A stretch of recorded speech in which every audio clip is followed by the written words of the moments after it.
questions, whatever you want to do. Certainly. I'd like to start with sending my condolences to the family and friends of Coach Howard Schnellenberger. We lost a great person and a great coach in Coach Schnellenberger. Got his start as an All-American and a great football player at the University of Kentucky, assistant coach, and of course, he went on to have a great career as a head coach in college and in the NFL. So, my condolences to his family. As far as practice goes, we're making progress. Really felt like defense stepped up again today. Did a much better job. I felt like Thursday offense had a lot of explosive plays, got the ball down the field quite a bit. Today, defensively got back on track, had a good day. I continue to see improvement offensively. I'm again very excited. As you've heard me talk before, whether it's preseason or in the spring, as the head coach, you're looking at all sides and just looking at getting better and continuing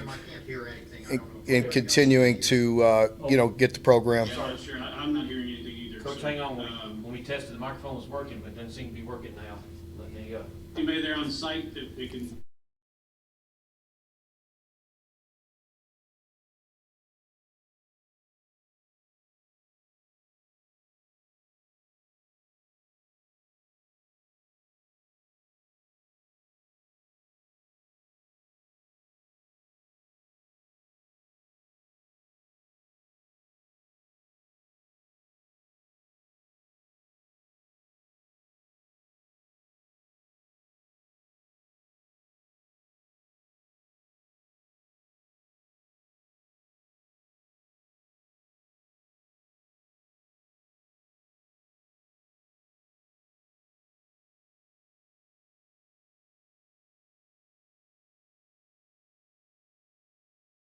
Statement there, but I'll go back and start over. I'd like to start by sending my condolences to the Schnellenberger family. We lost a great coach, and we certainly want to pay our respects to the Schnellenberger family. And he was a great player at the University of Kentucky. An All-American football player, assistant coach, and went on to have great success as a head coach and an NFL coach. So, really had a great career, and want to start with, again, paying the condolences to his family. As far as our football team, I feel like we're continuing to make progress. Felt like as early in the week on Tuesday and Thursday, offense really had some good days. I felt like the defense really responded today. Thursday, we gave up some explosive plays, gave up some shots down the field, which is great to see offensively, but defensively got some things corrected today and had a much better day. So overall, there's progress. Again, there's some give and take when you're playing against each other. As the head coach, you're looking for just constant improvement across the board fundamentally and getting things better. And I felt like today was a really good day, with continuing to get better. So I'll open it up for questions at this time. Okay, Josh Moore, go ahead. Mark, did you ever, how often did you cross paths with Coach Schnellenberger, and did you have any advice that he imparted at any point? Or? I really didn't. Unfortunately, I really never had the pleasure of spending much time with Coach Schnellenberger, so really hadn't crossed paths with him. Just watched him from afar, and certainly as a younger coach coming up through the profession, seeing the success that he had at many different stops. John Hale. Mark, Cleveland Thomas is a guy we've heard some positive things about this spring. It seems like he's had a real up and down career where he's been there and then he's faded to the background a little bit. What does the A say about his kind of perseverance, that he's still around making an impact, and what's working for him now that maybe hasn't at times in the past? I think that's a great point, John. A lot of times, we have over 100 players. You've heard me talk about it before, and there comes. There's points in career, in just about every player's career. There's going to be some ups and some downs, and you have to persevere and push your way through it. And in this day and age, we don't always see that. Of course, I credit the players, and there's a lot of good reasons to need a change of scenery and move on and different things. But it's a great testament to Cleveland. I think he has, I'm sure, been frustrated from time to time. But he's really fought his way through, and right now he's getting a great opportunity and he's making the most of it. And he we always felt like he was a guy that could contribute and help this football team, and he's persevered through it. He's working extremely hard right now, and he's one of our top wide receivers, and we're moving him around, and he's doing some really good things. So it's really good to see for him, and it's a testament to him persevering through, and a lot of young guys can learn from that. Lonnie? Mark, I just want to segue a little bit off that Cleveland Thomas thing you just talked about. Coach Cohen obviously talked about him making a strong push this past week and how he's come on, and one of the few receivers, or maybe the only receiver, I think he said, that could play every position on the team as far as the wide receiver position is concerned.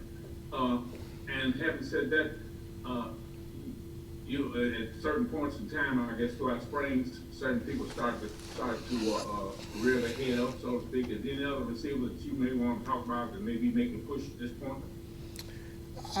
It's hard to say. Just 6 practices in. Really, we'll get in and watch this film again today. I believe Marquand's going to come up and talk with you all in a little bit. I feel like he is definitely a guy that, again, I'm very encouraged by what I've seen from him. He's always had the talent. You're seeing him play at more consistent. You're seeing him step up and be the type of dominant player that he can be, and I just encourage him to continue that and to continue to be consistent and be able to play more plays. I think he's getting in better shape. He's playing at a high level. He can be very disruptive inside. I think he's one that may come to mind. And I think overall, as a football team, I've talked about it. I think offensively, we're making progress. Again, I think today, you didn't see as many explosive plays, and that's a credit to the defense. And the defense kind of, there's some give and take. Sometimes in spring, you may have one side of the ball stand out more than the other. The coaches go back, have a lot of pride, and the players have a lot of pride, and then try to bounce back and have a better day. And I felt like today, defensively did that, and we expect that. We have a lot of vets, on this team. We have good leadership at every level, and so we need to see them respond. But, it's a long-winded conversation there, Lonnie. But, I'm going to hold out with, the individual praise until I see, guys consistently do it, through the course of this spring. John Wall? Mark, we don't hear much about special teams during the spring. What is your goal for this spring period with the special teams, and how much did Coach Singleton leaving set you back? Yeah, Coach Singleton leaving didn't set us back a minute because he really hadn't had time to dive into it. As I've mentioned before, Louis Matsakis coaches our coaches. So our system is in place. We do what we do. Louis coaches the coaches. So, we still have him in the office, so no setback there at all. We have a lot of guys that are heavily involved in special teams, and so the big thing in the spring is just fundamentally getting better. We put in some big picture things, but we want to train all of our players. We have new players. We have guys that maybe didn't play as much, weren't on the travel roster. We try to train as many players as we can to cross over with a lot of different drills in the spring. So it's, again, just like most of it, it's fundamental in the spring, which I know is boring to talk about, but there's no game plan. There's nobody we're going to play here in the next couple weeks, so we're really fundamentally trying to get better. Nick? Carrington Valentine and Andrew Phillips seemed to have a lot of momentum at the end of last year. Have you seen that carry over into the spring? I have. I really have. I feel like those guys got a chance to really do some good things. I love their attitude and work ethic, and they're competitive. Josh Moore?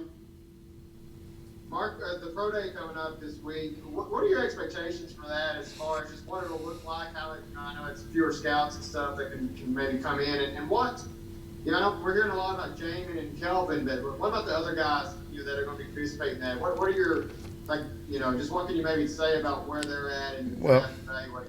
Well, I just saw Quentin. I'm seeing the guys drift in. A lot of the guys break away from here for a minute and go away and train and come back, and just saw Q, out of practice just a little while ago and had a good conversation with him. He looks great.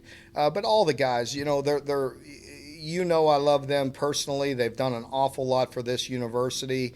I just wish them nothing but the best. I mean, all of our guys, we try to help, but the NFL is obviously that's a different animal. I mean, they're going to do what they want to do. We're going to help facilitate a great pro day. We're very open here as far as communicating and giving access to the scouts when they're allowed, non-COVID, and so they get a lot of opportunities to see our guys and be around them and make their decision. But I'm just grateful for those guys. We're going to do the very best we can to put them in a position to be successful. But that's a lot of that is so out of my hands. I mean, the NFL's not going to, they're going to talk to us and all that, but they're going to make their own decisions. And we just want to give them great access and give them the ability to make the best decision for their organizations. But I'm sure it'll be a good day. A lot of people here. We have a lot of guys that are going to have an opportunity to play at the next level. John Hale. Marcus, Mr. Watkins back yet from his injury, and also, are you playing Darian at left or right tackle right now? Yeah, he's not back from his injury, so he's not back, and Darian's playing left. But yes. Adam. Hey, Mark, Adam Luckett here with KSR. I just wanted to ask right quick, this medium kind of position we were hearing about, is that a move more so because you're all kind of thin at edge, or is that just a thing with these offenses evolving, passing game we saw in the SEC, all these people throw from these yards these last few years? Is that a move that you're saying, hey, we need to get more speed and coverage ability? Yeah, a little of both. We're always looking for our best 11, putting our best players on the field and getting the top 11 on the field. That's part of it.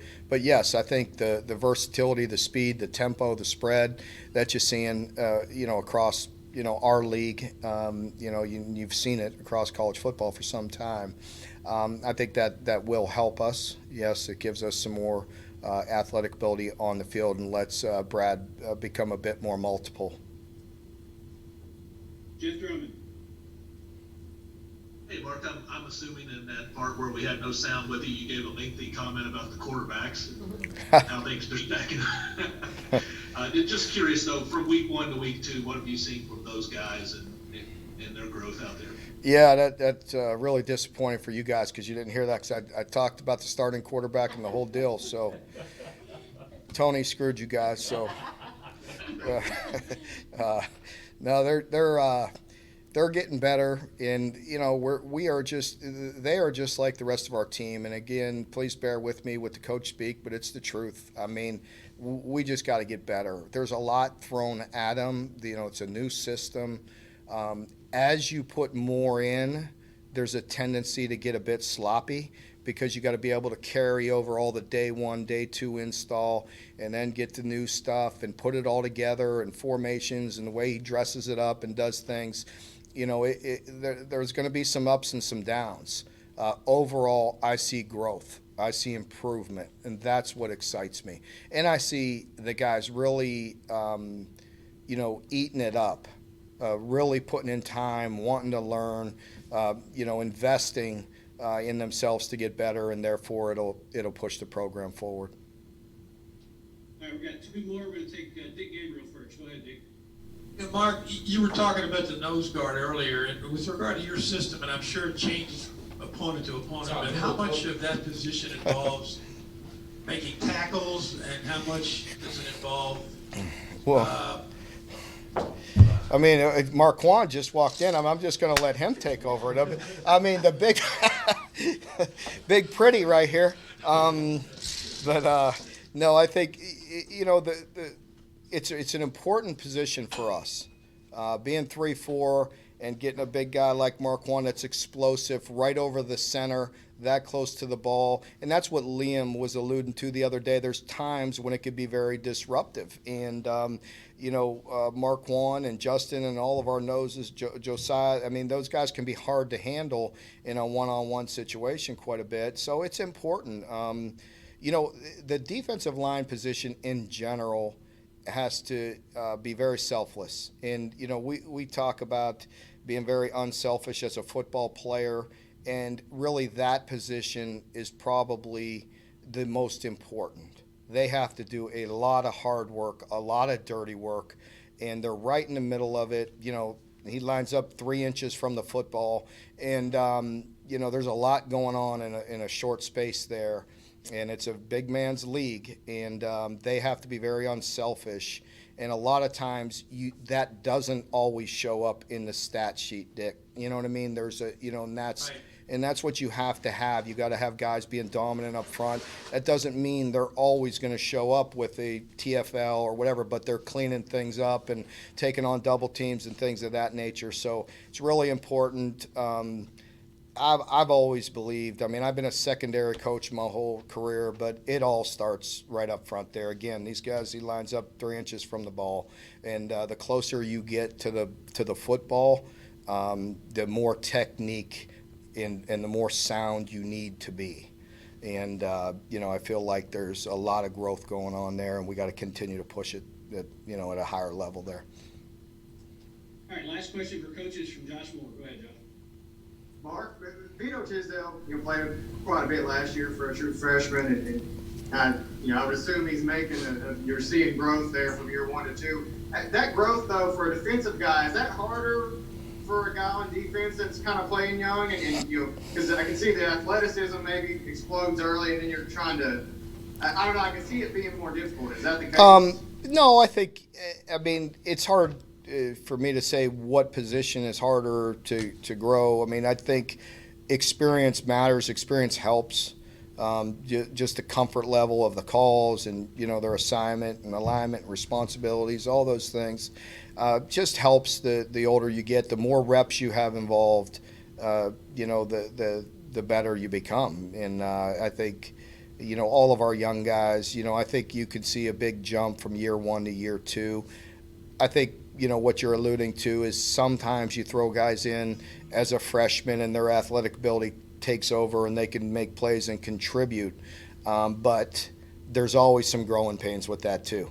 You know, and any player I've ever seen that's played at a young age, they're going to make some inexperienced mistakes. So experience does matter, reps matter, and I think, you know, most of our guys that play, you know, get better with every opportunity. All right, Coach Stoops, thanks for your time. Sorry for the technical difficulties Okay. at the beginning. All right, thank you.